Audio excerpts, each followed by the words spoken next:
You're listening to an Airwave Media Podcast.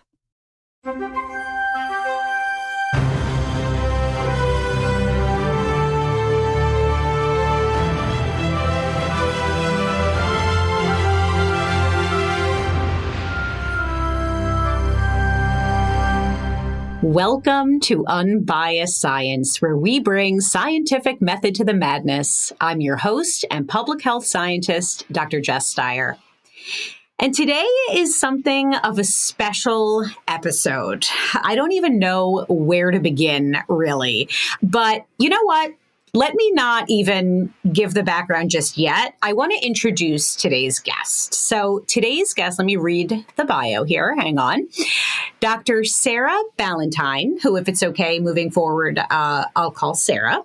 So Dr. Sarah Ballantyne is the founder of Nutrivore.com and New York Times best-selling author of Nutrivore, the radical new science for getting the nutrients you need from the food you eat. She creates educational resources to help people improve their day-to-day diet and lifestyle choices, empowered and informed by the most current evidence-based scientific research.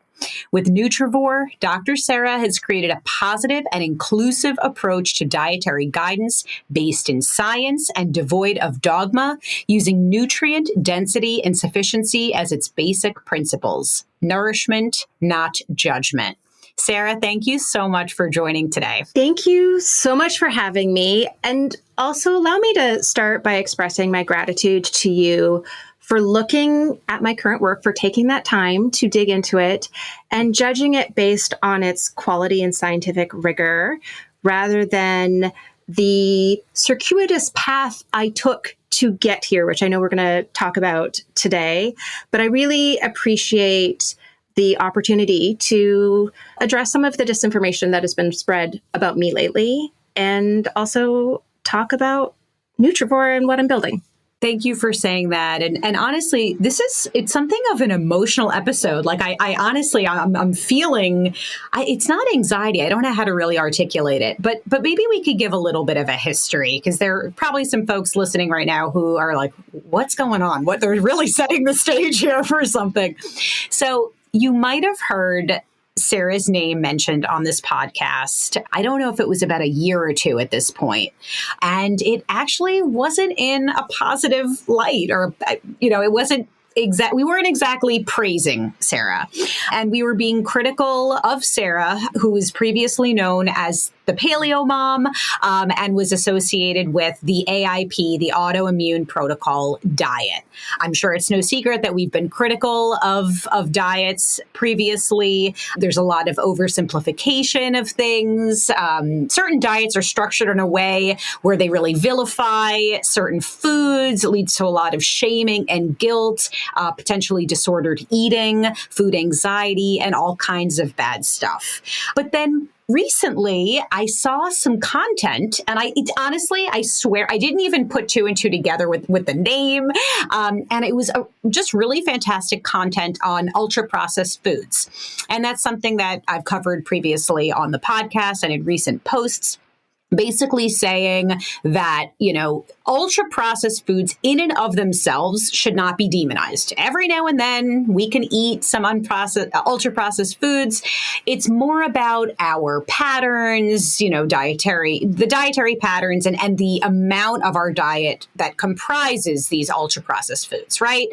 And there's obviously a lot that gets wrapped up in that. There's access to food deserts, and all kinds of, social determinants of health that could limit people's access to fresh foods. It's just very important. It's not something that you can just oversimplify as all processed foods are bad. So I saw Sarah had some really great content, and I reached out because I was planning a newsletter on this topic. I reached out to Sarah, I reached out to a registered dietitian and a couple of other experts to see, could you weigh in on this newsletter, maybe review it, see if you have anything to add. Am I missing anything? And it was great. Sarah said, sure, let's do it. And the newsletter dropped, and a post on social media dropped, and oh my goodness, I did not see this. No, neither did I. I would not. I would have bowed out gracefully had I thought it was going to cause the kerfuffle that it did. A kerfuffle. That is the perfect word, kerfuffle. And the blowback, because I'm used to getting all kinds of messages criticizing the work, and mainly from those who are skeptical of science. And I've kind of learned how to really speak to those people, and I've evolved in my own science communication journey to really want to reach those people in particular, the science skeptics. But this time, the call was coming from inside the house.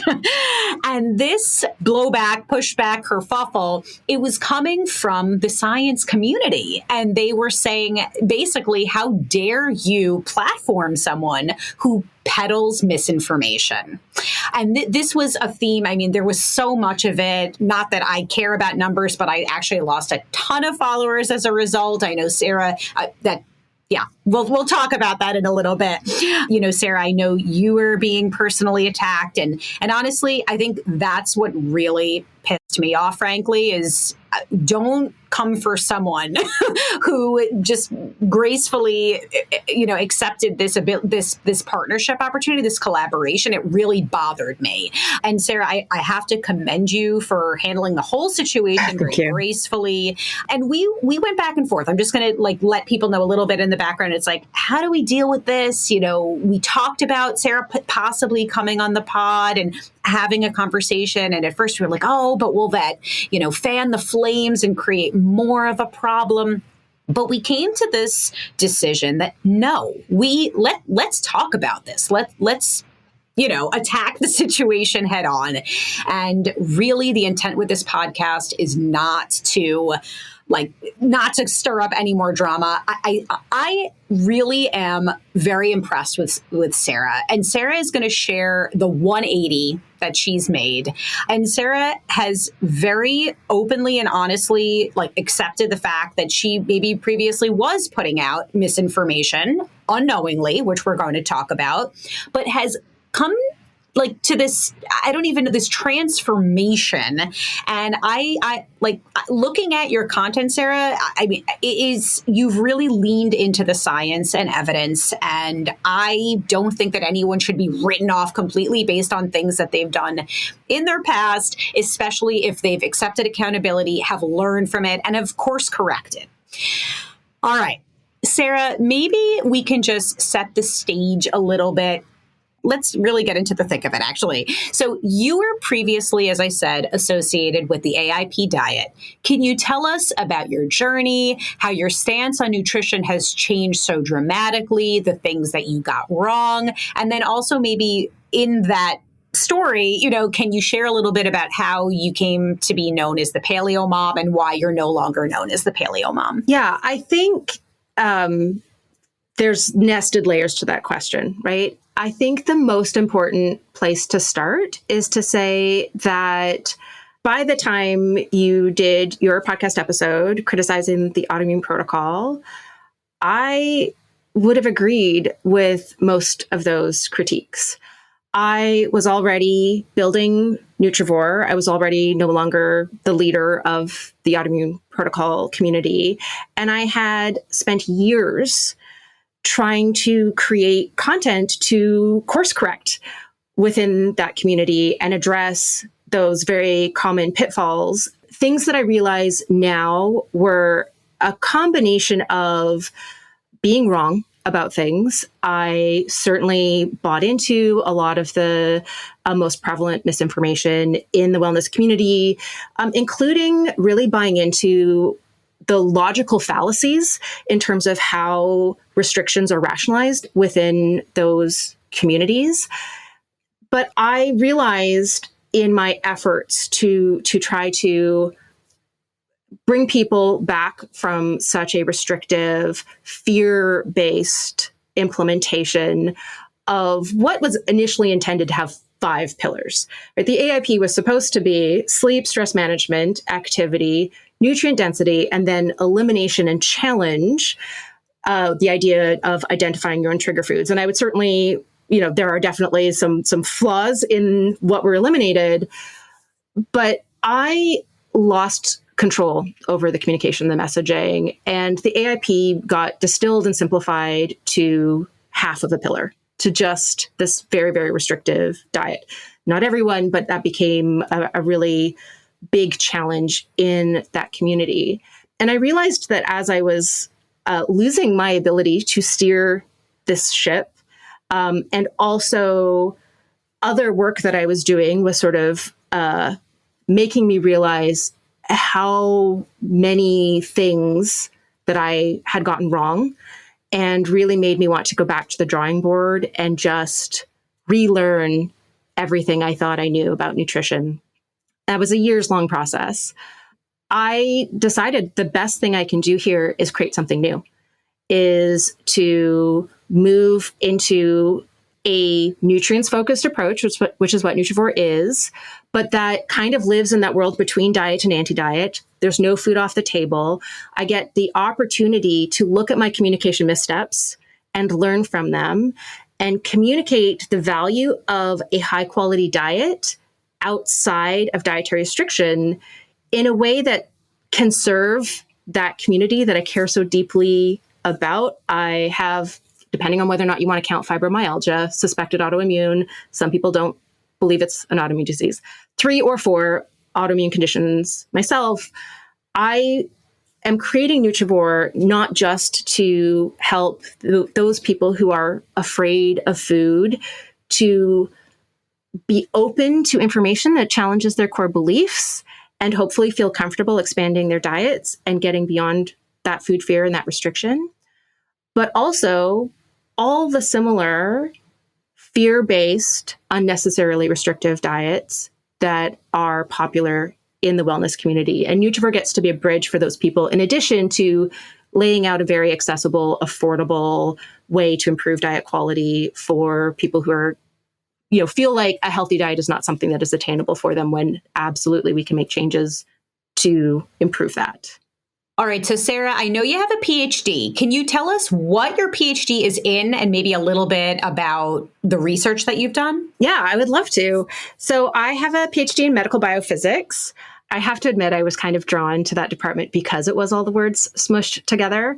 I originally intended on doing biochemistry, and then I switched majors and ended up doing a physics degree, but did my honors thesis in radiology and cancer research and medical physics. So then I wanted to go full medical biophysics. And I ended up in a physiology lab that we were under the umbrella of medical biophysics because of the technology we were using, but we were doing straight up medical research. So I studied innate immune system dysfunction in the context of critical care units. So I studied systemic inflammatory response syndrome for my PhD.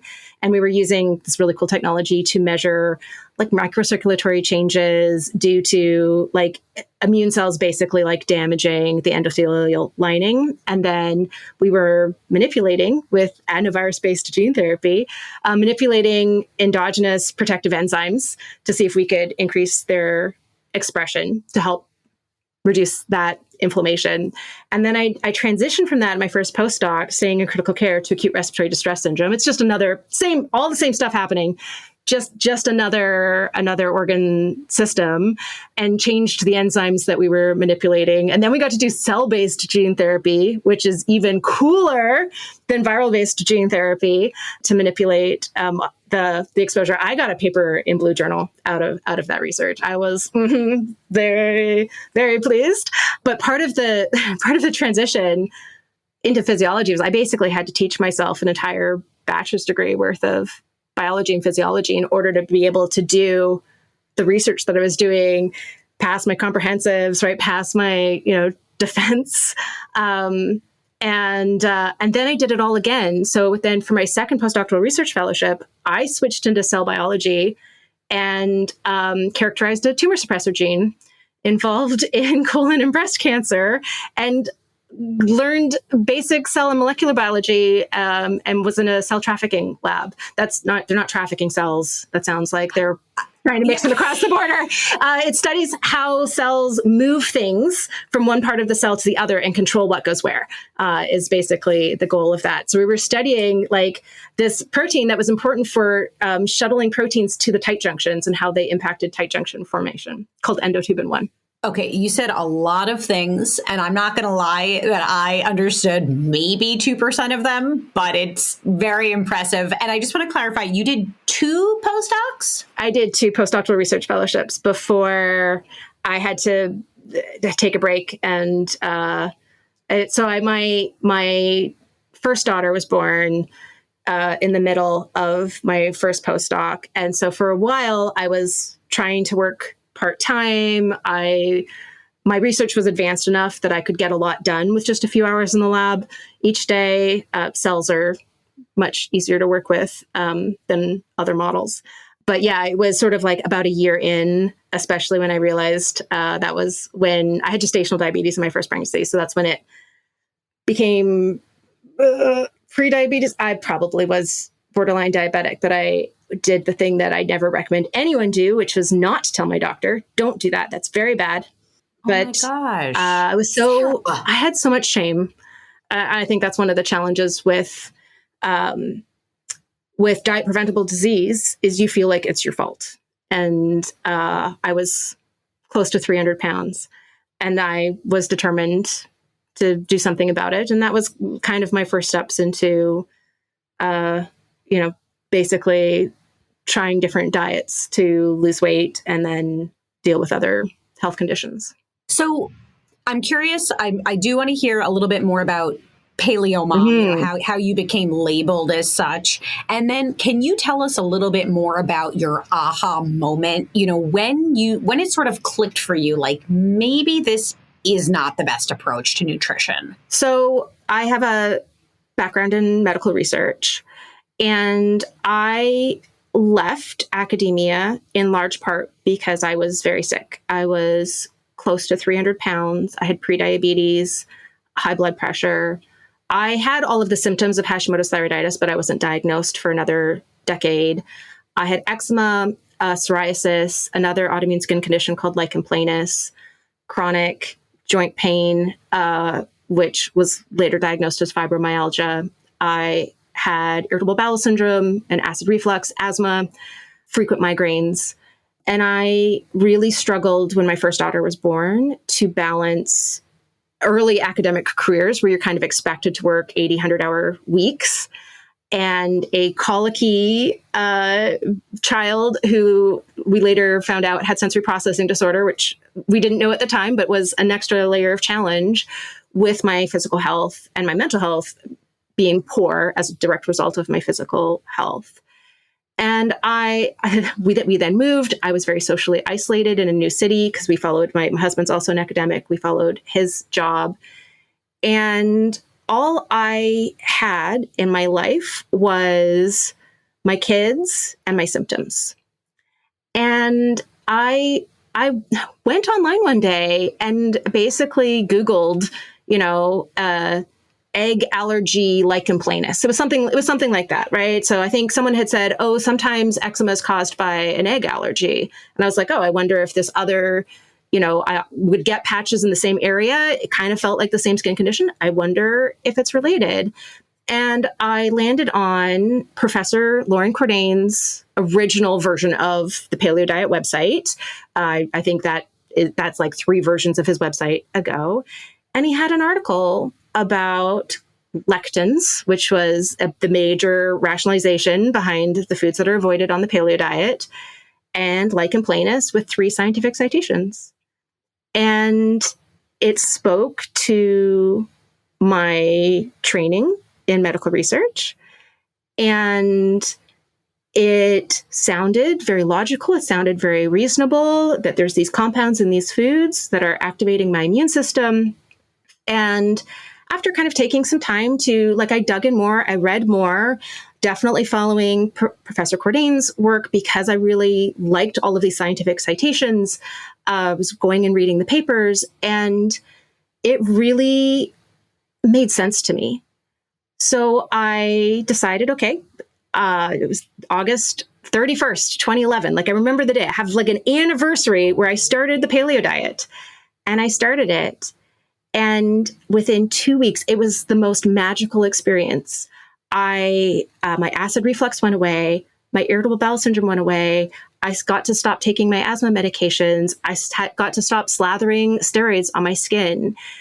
And I can look at that now and recognize, well, I certainly had non-celiac gluten sensitivity, and that was a big factor, I'm sure, in how immediately I felt better.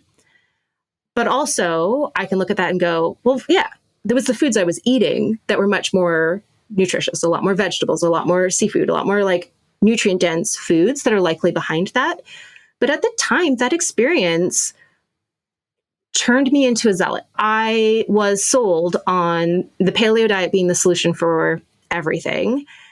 And so I continued, I was losing weight that I thought I would never be able to lose. I stopped having migraines. It was so impactful to experience what higher quality nutrition can do. And I, like so many people following restrictive diets, fell into that same pitfall of attributing it to the foods I was not eating rather than the foods I was. And because of that, then I was like, okay, well, I now know, I'm learning here that these two skin conditions out of the three that I am challenged with are autoimmune in nature. There's this thing called the autoimmune protocol. It was a list of additional foods to avoid that Professor Cordain had come up with Rob Wolf, who was one of his ex-master students, in order to help Rob's mother, who was dealing with autoimmune issues. And I was like, great, I'm going to try this, right? It's my stepping stone. And I think that's another challenge with restrictive diets is they become stepping stones, not into just disordered eating patterns. I think I learned orthorexia through that experience, not just into food fear, but into more and more restriction. But I started cutting out these additional foods and my skin cleared up even more. And I just, because it was so impactful in my own life, I felt the need to share it. I felt like I needed to get my family eating this way. I felt like I needed to tell everyone about it. And being socially isolated, everyone meant the internet. So I decided that I was going to start a website because so much of my identity was wrapped up in motherhood with two very, very young kids. I was like, okay, how about the Paleo Mom? Look, that domain exists, that handle exists on social media. I honestly didn't think about it too hard. And I was just like, great, that'll be my website. I thought it was going to be a hobby. And instead, it found an audience really quickly. And I think it found an audience because, and this is really awful to admit. Oh my gosh, I'm going to cry. It found an audience because I could talk the science language and I could bring what looked like scientific validity to what I now realize is misinformation. And it's pseudoscience. I did not see it at the time. I learned this way of thinking from scientists, from doctors who were really prominent voices in the wellness community at the time. And it made sense to me. I didn't know that I didn't recognize that logical fallacy of thinking of a food in terms of how an isolated compound might impact, a cell or a hormone system, right? Some cell signaling system in the body, that is not reflective of how the whole food affects the whole us. But that was where I was, in part because of the experience of having my health completely transformed by those diet changes, in part because it made sense to me at the time. And I was still learning about nutrition. I was writing about it as I was learning it.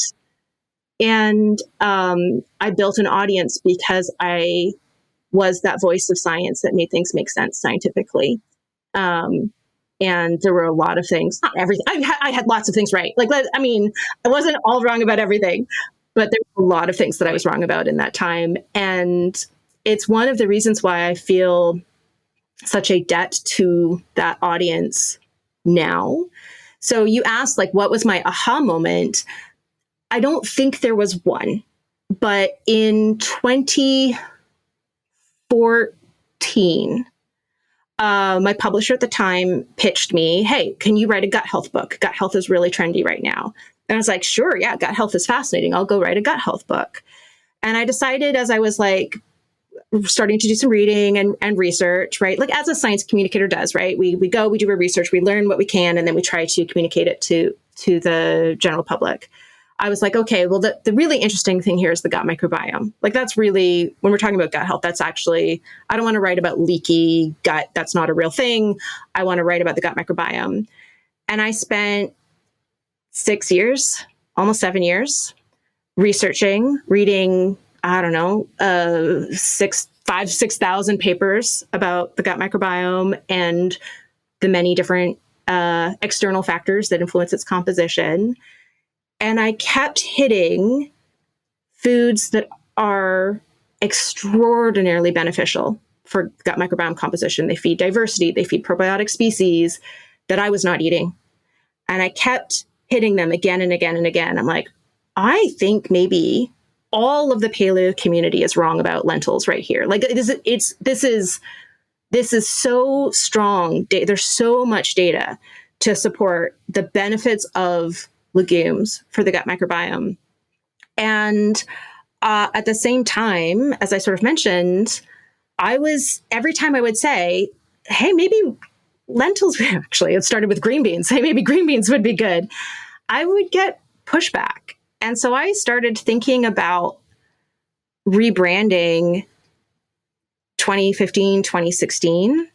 In early 2018, that's when I was like, all right, it's time to build something new. Nutrivore was a term that I really resonated with because I was really nerding out about the impact of nutrients on biological systems. That felt like the piece that was missing to me. I was starting to look at my experience through the lens of, but what was I adding to my diet that was actually supplying me with nutrients, that was actually why I was feeling better. I was starting to make that mindset shift. And it was sort of like this cool thing that was percolating in the background through 2018 and 2019. And then the pandemic hit in early 2020. I was wrapping up my gut microbiome book and the publisher said, actually, we can't fit it into our schedule. So sorry, good luck with everything. Oh my gosh. 2 weeks before everything shut down. And I just found myself at this really interesting point where who I thought of as my colleagues and my friends were leaning into anti-science conspiracy theories.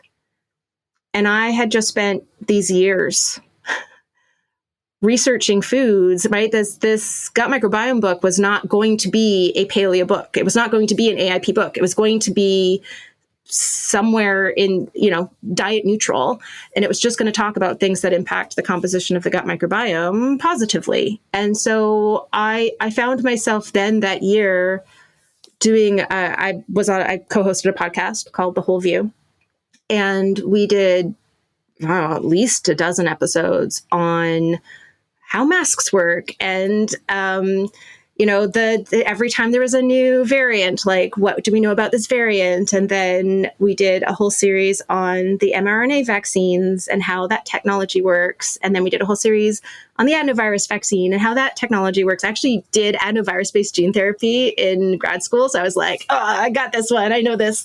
I know this stuff really, really well. And that kind of took over everything. So it was all consuming. I'm sure you can relate, I was spending 40 to 50 hours researching for one episode. We had to specifically plan fluffy episodes in between because there wasn't enough hours in between episodes to actually fully prepare the next episode. And I think that was probably, if there's anything that is an aha moment, it was the moment where I realized that I had been on this journey of realizing that I had been wrong about many things, realizing that I had been spreading misinformation and wanting to start helping people see that, right? Can I show you this research? Can I show you how we as a community are wrong? And then seeing that the community didn't want to see the research, didn't want to engage with that science. So I kind of did this I don't know. I feel like it was a little bit like turning around to swim upstream. In a lot of ways, I lost my community in that experience. But I also felt a moral imperative, I guess is the best way to say it. I felt like, everything that I got wrong in the past, I got wrong earnestly. It was from wanting to help people. That desire to help people has never waned. And if anything, I feel like it's even more important now because I have to correct what I got wrong in the past. Mm-hmm. So it has informed how I'm building Nutrivore as a dietary philosophy and not a diet, as permissive and not restrictive, how I communicate it to help people feel like they're in a safe space to learn things that contradict what someone else has told them. But then also it's why the level of scientific rigor behind everything I do is so high. It's why I most often quote meta-analyses or umbrella reviews, like if those exist, because I want to not, I never want to be in that situation again if I can avoid it. If I find myself in that situation, I will admit that I'm wrong and I'll deal with it. But I never want to be in that situation where I have to tell a million people online, sorry, I was wrong. So, I mean, oh my goodness, there's so much here. I have like a million questions for you. Yes. But first and foremost, I just really want to thank you for your honesty, for your vulnerability.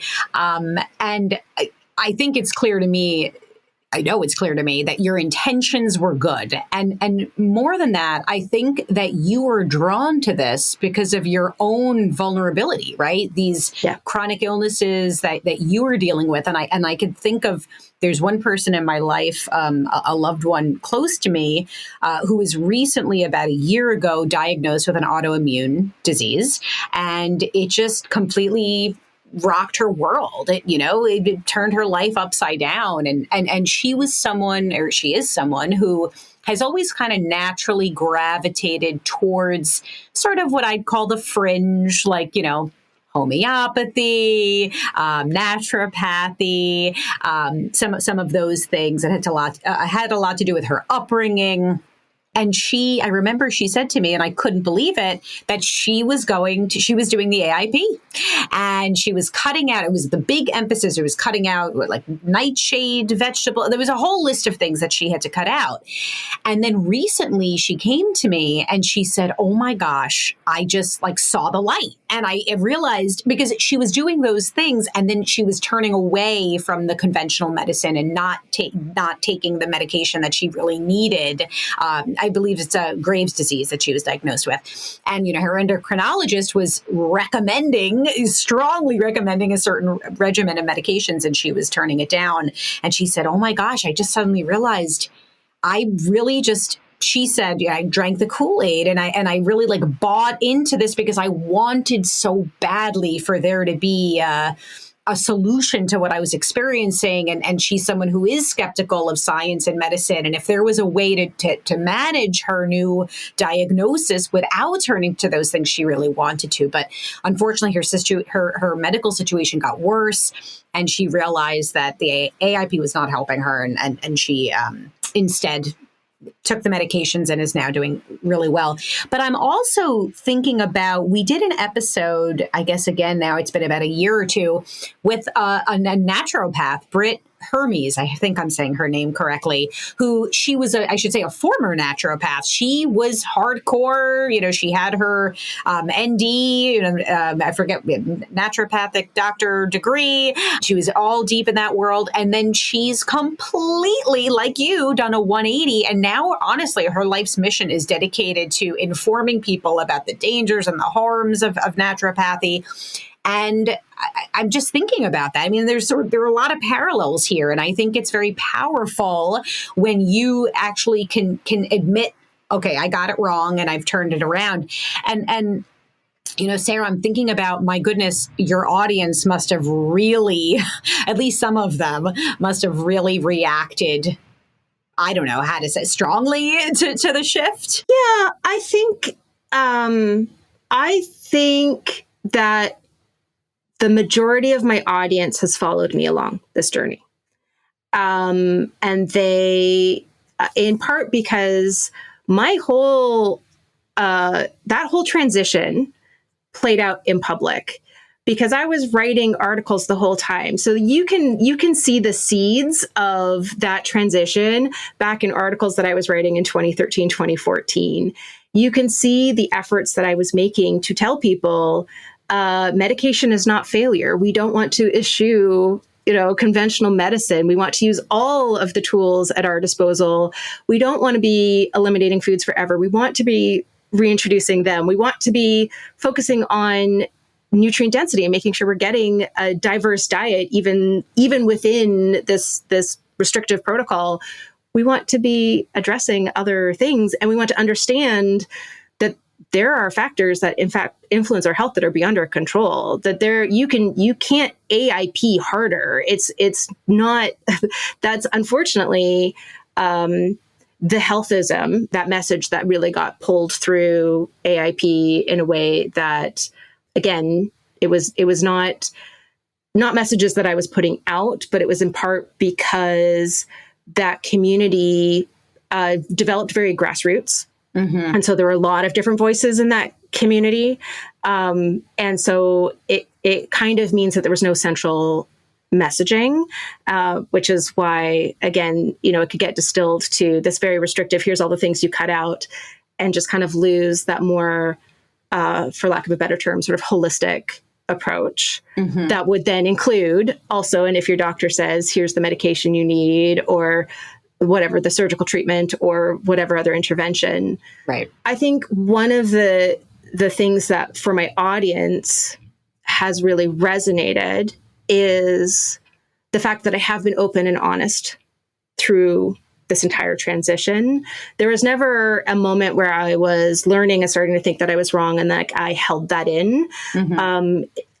My audience, who were following me carefully, saw all of those different steps. And so I think it was really easy for those people to follow along. And actually, I think they're the ones who have kind of been around for all of those different steps, I think appreciate the content that I'm putting out now even more, because they know about my journey to get there. Right.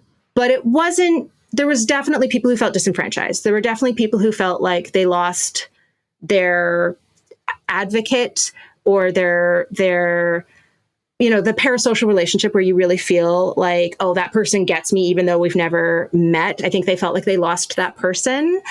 And I just feel compassion for those people, right? They lost the person that they thought understood them, that had gone through something similar, that they could really resonate with online. And I'm still here for them. Right. I'm still here when they're in a different place and they're ready to start engaging with that information. But it's one of the reasons that also when I create content, it's with all of this in mind, right? So here's the level of scientific rigor I need to make sure that I don't accidentally spread misinformation again, because that didn't feel good. Don't want to do that. And here's the way to communicate it. I'm not talking as necessarily to the people who already have really high levels of epistemic certainty. They already know where to get quality information. They can already identify diet misinformation online. Like, sure, I've got cool stuff for them. Like there's science is huge. There's so much to know. There's not enough science communicators out there bridging the gap between researchers that are cloistered in the lab and the average person. That's the job that I want to do. So I still have stuff for them, but I'm actually more creating my content for the people who, like me, went, yeah, that makes sense. Oh yeah, I cut out that food and I did feel a lot better.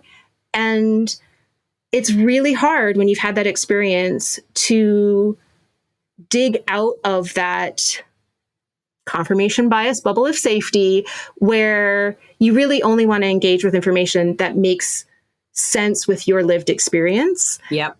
And so being able to share my lived experience, that I actually, in all of that, I had to address my own eating disorder. There was a lot of therapy involved. And I had to address my own food fears and work on expanding my diet. and really figuring out, okay, out of all of these foods I've cut out, what is actually necessary? Oh yeah, okay, gluten sensitivity, got it. That was the only thing probably this whole time I actually had to cut out. Well, now I know. And so I think that because of that professional journey, at least I hope it allows me to communicate, here's this cool thing about zucchini that you might not be eating because you've heard that the seeds have lectins. Here's a really cool nutrient it has, like a really cool lignin polyphenols, right? And then it all, and here's how much other nutrients it has, and it brings people in. No, this is so interesting because one of the things, I'm just going to go there. I hope I'm just going to throw it out there. Do it. There was a post recently, I think it was about cucumbers maybe. And are you chuckling because you already know? And I forget exactly what you called something out in a positive way about something that was in cucumbers. Yeah. And I will say, just totally transparently, first of all, this was sent to me as a criticism of you, because how could you platform someone who is touting these benefits of cucumbers and da-da-da. And what you were saying was accurate, right? There was this, and you'll have to tell me what the specific... It was lignin. I'm pretty sure it was lignin polyphenols, yeah. That's what I thought. Anyway, what I'm trying to say is that I am someone who often says, the dose makes the poison, but the dose also makes the benefit. So, I don't know how many cucumbers you'd need to see to get a therapeutic benefit, whatever it is. Sure. With the context that you just said, so it's so important. You're now trying to educate people about the benefits of this. What is it? A vegetable, right? It's a cucumber. It has seeds. Is it it's still a vegetable? Okay. Yeah, call it a vegetable. Call it a vegetable that, maybe has been vilified based on certain diets. And you're trying to reach those people. See, that is so important. And that context is something I didn't have. And I'm so glad that you shared that, Sarah. So thank you. Very specifically to that post, because we had a whole conversation about it over here about, okay, 500 characters is not a lot to communicate nuance. And so here's where, okay, no, I think this criticism is valid, that if you are just seeing this one post and we're kind of steeped into the content I create, it does kind of look like I'm trying to pitch cucumbers as a miracle food. So where can we give and take? So we're going to have to lose some of the information because we only have 500 characters in order to add a statement just saying, this is about ditching our fear of cucumber, not about cucumber being a miracle food. And so I'm always trying to refine my communication strategy because to me, I'm trying to build Nutrivore as a way to get beyond moral judgments of foods. Right? Moral judgments of foods leads to moral judgments of ourselves when we eat those foods, and that propels healthism, because you're then a good person if you have good health because you deserve it because you ate the good foods. And that means you can judge others for their bad health because they must be bad people for eating those bad foods. And so I think it's really important to understand what a healthy diet looks like outside of moral judgments of foods. And one of the challenges is it's really easy to stop calling foods bad foods. That's actually really easy. It's really hard to do that without calling foods good foods. Mm-hmm. But if you have good foods, then you kind of necessarily have the opposite. The opposite has to exist. And it is a communication challenge that I'm still trying to work through exactly how to do that, especially for, again, I think my followers who are paying attention, they get it. They see that big picture. But the social media algorithms don't show everything to every person, right? So every post then also has to work as a standalone and still be able to communicate that. So it's a challenge with the way social media algorithms work. It's a challenge with sometimes the limits of how much you can communicate, especially with attention spans. First of all, thanks for being receptive. And it's a constructed, I don't even know if I'd call it criticism. It's just an open conversation. And the fact that you're open and hearing me. And by the way, I also learning and figuring out how to effectively communicate science. And it's interesting that you say what you're saying, because, a lot of times I'll post about the benefits of vaccines. And I'm going to come back to that in just a second. But, then I get pushback from people. Well, why are you only talking about vaccines? Why aren't we talking about other ways to keep healthy? And so I hear you. It's like, in my mind, I'm picturing the totality of my content. I am talking about all these other things, but this one person sees this one post as a standalone. And it's like, okay, well, she's saying I can go out and do anything I want, but if I get a vaccine, I'll be safe. So I get it, and it resonates. So, Sarah, I got a lot of messages from people saying, how could you platform a person who is X? And I'm going to fill in the blank in a moment, because there were several different things that you got labeled as being. So I'm hoping you can clear the air. Maybe we could do like a... Would love to. Perfect. All right. Let's start things off. Sarah, are you anti-vaccine? No, never have been. Okay. Are you anti-GMO? No, never have been. Did pro-GMO content back when that was not well received by my audience. At least my pro-vaccine content by that time was well received. At least there was that. Are you anti-masking? No. Okay. No. In fact, I still wear one. Yeah. Are you anti-conventionally grown produce? No, but I will admit that is a place where I have changed. I had really was like, oh yeah, environmental working group makes all the sense to me in my, I'm not even going to look into it very deeply brain of 2014. So that is one place where I have changed. But no, I don't buy organic unless it happens to look way better in the store now. That's what I say. And then the last question, is there anything that you feel that all people should eliminate from their diet altogether? No, nothing. Not a single thing. I mean, as individuals, don't eat foods you're allergic to. Exactly. Right? Don't eat foods you hate. Don't eat foods you can't afford. Don't eat foods that have gone bad. And don't eat foods that are calling you names in the schoolyard. Love it. All right. Now I want to shift gears, and I really want to talk about Nutrivore. And just to, I will get this question, so let me just address it. This is not sponsored. Sarah did not pay me to say any of these things or to even come on this podcast or none of that. I'm not getting any kickbacks from books or anything like that. I will say Sarah did share an electronic copy of the book, which I had the pleasure of reading. I think it's incredible. It is absolutely true to the science and the evidence. It did not feel judgmental. It did not feel like anything was being vilified. There was nuance. It was incredible. So I'd love to give you the opportunity to talk a little bit. What is Nutrivore? And then we have to talk about your website, which literally blew my mind, but we're going to get there in a second. Okay. So Nutrivore is just the goal of getting all of the nutrients our bodies need from the foods we eat. Like that is all it is. But I think that where the nuance comes in is that most people have a really hard time doing that intuitively because of the messaging from fad diets and diet culture and the weight loss industry for decades. Right now we're talking about generations of people who now were so confused about what food is a healthy food.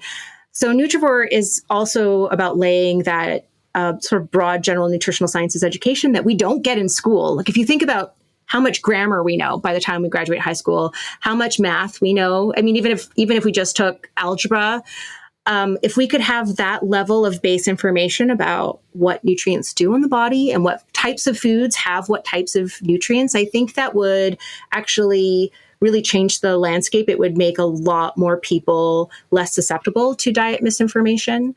So Nutrivore is as much about sort of providing that knowledge base to help people choose more nutrient-dense foods while acknowledging limitations in access, limitations in affordability, other challenges, right? So people who have strong sensory aversions to different foods, they have a limited number of safe foods. So trying to make improving diet quality as accessible as possible, like lowering the barrier of entry, ideally by like digging a trench and putting that bar in the trench. Because I think one of the challenges with the wellness community at large right now is they keep raising the bar, right? So here's the next, you've done all of these different things that they're telling you to do. And then as soon as you feel like you have that down, there's the next more expensive food you're supposed to buy, or the next $300 a month supplement you're supposed to get, or the next, right, some kind of something you're supposed to avoid that you were relying on. And so by recentering the conversation on the most fundamental part of diet, which is nourishment. There's just nutrients and understanding that. And understanding that it matters much more what types of foods you're eating in that sense rather than the quality of any one food. So there's a whole chapter dedicated to busting myths, some of which I used to believe, some of which I've always been on the right side of. So the whole book is really about improving diet quality without any restriction, while continuing to eat our favorite foods, while continuing to incorporate some ultra processed foods, some sugar, some dessert, because I think that the reason why the diet industry can persist is because every single diet sets us up to fail. There's also a section on the problems with weight loss diets, so it's a very weight inclusive book as well. But even outside of weight loss as the goal, which I think is how most diets are advertised to people, even outside of that, diets are not set up to be sustainable. And what matters for our long-term health is our long-term eating patterns. So Nutrivore is about centering that conversation around those long-term eating patterns and then helping people learn about nutritious foods and also start to move beyond their food fears. Can I ask you a question? And I'm going to be just super honest. I have been vocal about not loving scoring systems when it comes to diet, because it feels like we're setting things up to be good or bad.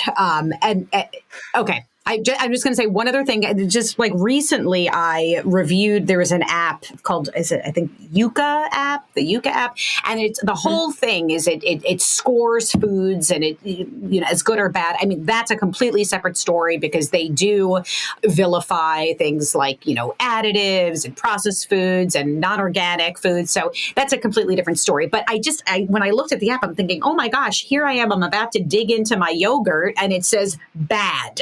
I just don't like that sort of categorization. So can we talk about the scoring system a little bit? So I did create a scoring system, which I think is the first part to admit here. Mm-hmm. It's called the Nutrivore score, and it is a measurement of nutrient density, which is scientifically defined as nutrients per calorie. The reason why I did that, my initial intent, actually, let's step back. Why did I feel like I needed a score? Why did I need a nutrient density score?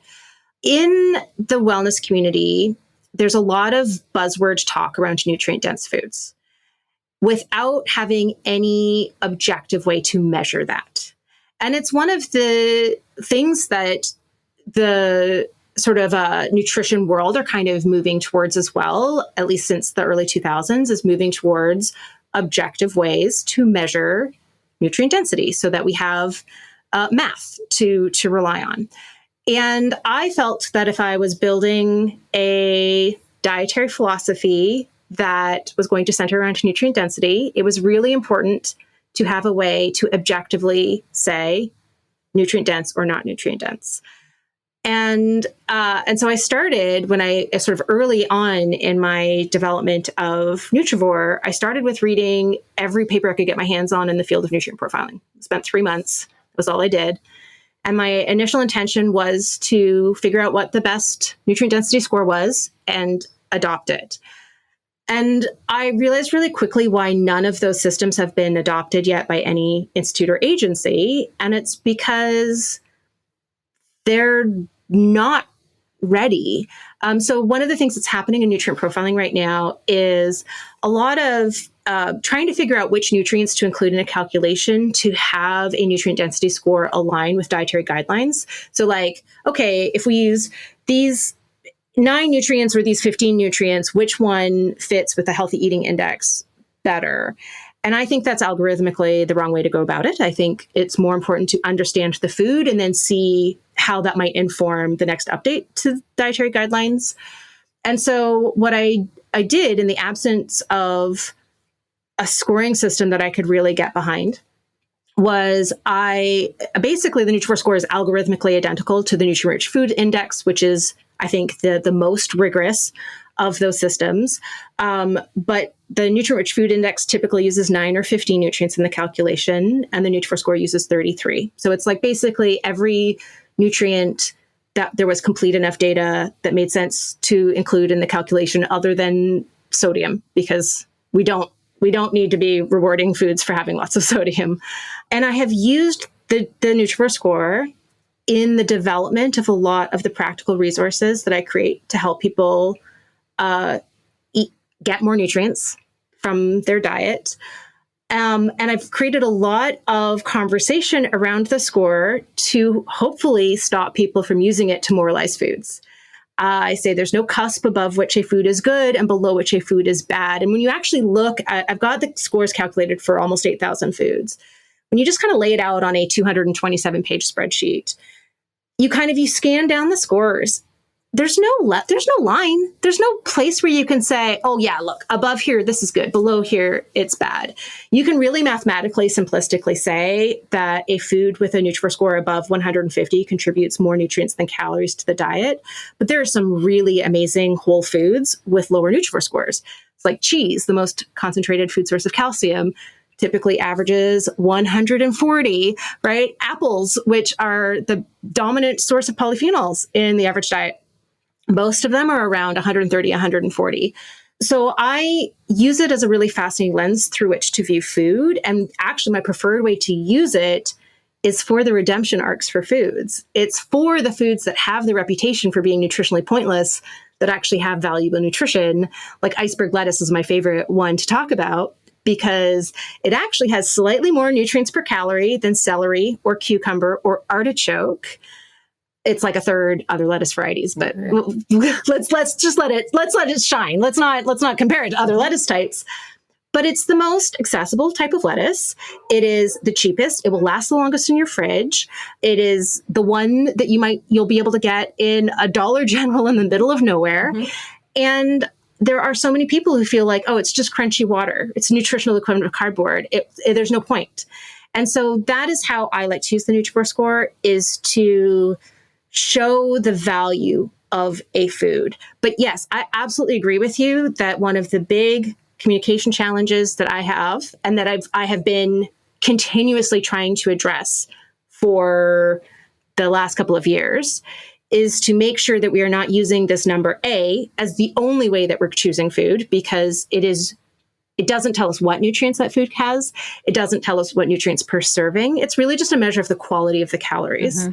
So we really necessarily have to combine that number with other information we know about the food in our decision-making process. So helping people understand that.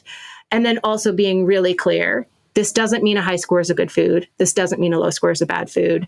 This doesn't mean that we're going to use this number to moralize food. And in fact, like in my book, I've said this in 20 videos online, I say, if you find yourself using the score to rationalize moral judgments of foods, I want you to ignore the score. I want you to not look at it. I want you to not use this.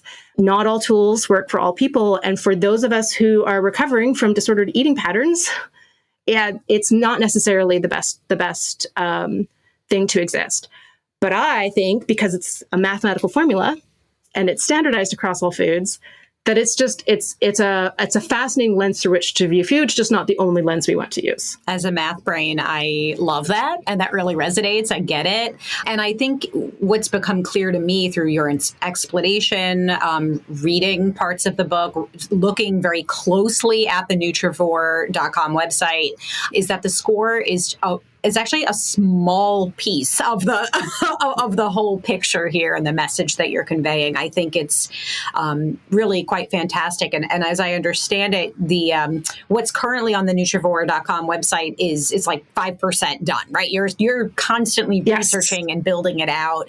I looked at it and researched it ahead of this episode, and I was really struck by some things that were highlighted. And you made very clear to let people know that there's no one food that is bad. that message really came across. I loved that you include all citations, links to the articles and the studies. There was a section there were so many different things I was clicking and navigating, but you acknowledge, there are human studies, but also, animal studies, in vitro studies. Like, you really distinguish between types of research, because obviously that speaks to our ability to generalize to humans and, certain subpopulations. So I think that was great. I applaud you, Sarah, and I want to formally apologize to you for passing judgment and putting you in a bucket. None of us are perfect. We're all learning. We're all growing. We're all on a journey. There are things that I've said and done as a science communicator, but also just as a human being that I'm not proud of, that I wouldn't say again.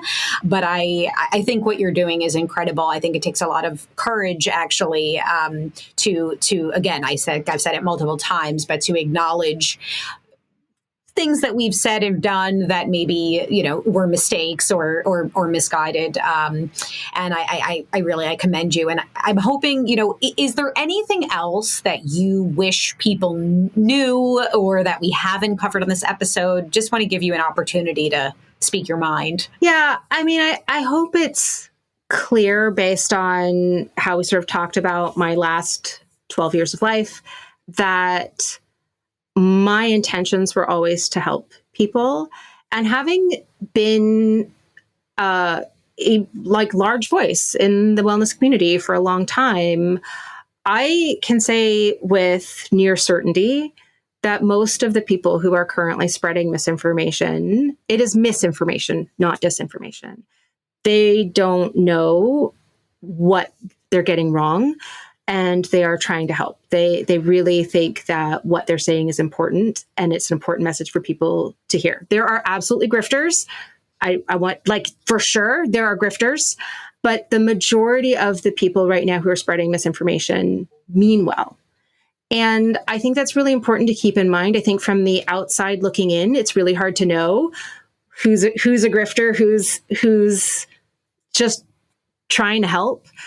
And I think that, what we need right now is more people to go through a similar transition and sort of awakening to what I did, and to be able to successfully bring the majority of their audience along like I was able to.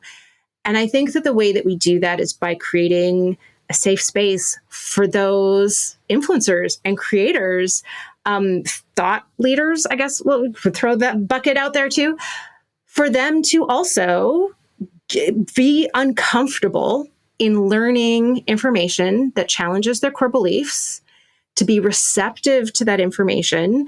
It's hard enough to admit you're wrong to your spouse, let alone to a million people online. And my audience is small compared to a lot of these people.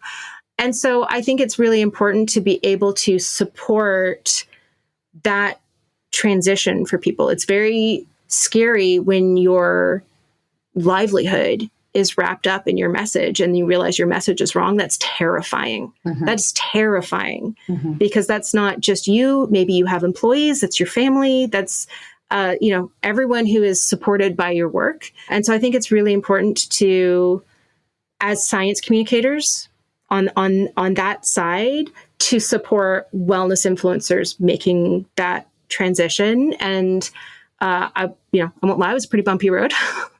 But I hope that I've smoothed out some of those bumps for the people who will come after. I think that's the best service we can do to the general population right now, is to create that safe space for more people to be able to do that transition and, like me, find their way back to science. I love that. That was so beautifully said. And really to those out there who might be science communicators or within the science community, there might be people who are upset that we even did this interview, Sarah, and personally, I think that says more about them than it does about us. I think that science communicators and scientists, we need to be a little bit more understanding of people's journeys. We need to be patient and empathetic, understand that we're all fighting battles. We're all doing the best that we can in a it's a tough world, right? It's not easy. Yeah. And so again, Sarah, I just want to thank you so much for your vulnerability and your honesty. I think it's amazing work that you're doing. And can you let the audience know where they can follow you and get a copy of your book? So Nutrivore, The Radical New Science for Getting the Nutrients You Need from the Food You Eat, drops May 14th. That's like almost here. Yeah. It's like, that's crazy. It's been, like 2.5 years of work. And then it's like, all of a sudden it's a real book in a real place.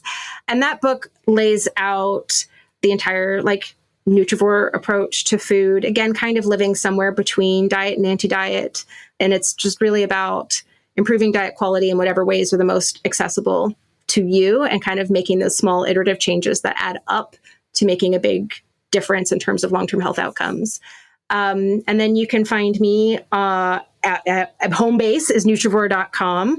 There's rabbit holes upon rabbit holes of information to fall into. And I'm really proud. I don't build it myself. I have a team that supports me in those articles, but we have more detailed articles about what nutrients do in the body than Linus Paulding Institute. And we have, that is the bar, but we are spending even more time digging into the research to really understand these nutrients and then be able to communicate in a way that it's accessible. We have detailed nutrition information about foods, fun facts about foods, more information about the Nutrivore philosophy. You can search the Nutrivore score database. If that will not be triggering for you, again, please ignore it if it will be. You can find the recommended dietary intake levels of nutrients broken down by demographic, which I cannot tell you how hard that was to track down all of that information. Why does that not all exist in one spot on the internet yet? Well, it does now, because it does at Nutrivore.com. Love it. And again, we're adding new content to the website almost every day because I have an amazing team to support me in this. And on Instagram, Facebook, Threads, TikTok, YouTube, and Pinterest, I'm at Dr. Sarah Ballantyne. Love it. Thank you again, Sarah. Thank you. Thank you, listeners, for tuning in. This was a different episode, but I really loved it. And I'm so grateful to have the opportunity to have this candid conversation. As always, you can follow along at Unbiased SciPod across social media channels. Please leave us a review on Apple, on Spotify, all the places you tune into podcasts. It's always super helpful if you leave a review. You can subscribe to our free weekly newsletter at theunbiasedscipod.substack.com. Although there is a paid option if you are able and willing to support our science communication efforts. Also, if you're interested, please check out my other podcast, Bites of Health. That's Bites with a Y. It's Bites of Health Pod on social media. Episodes air daily. They're 5 minutes long, and we answer commonly asked pediatric questions. So if you're a parent, you want to tune in. Thanks for tuning in for No Nonsense, Just Science.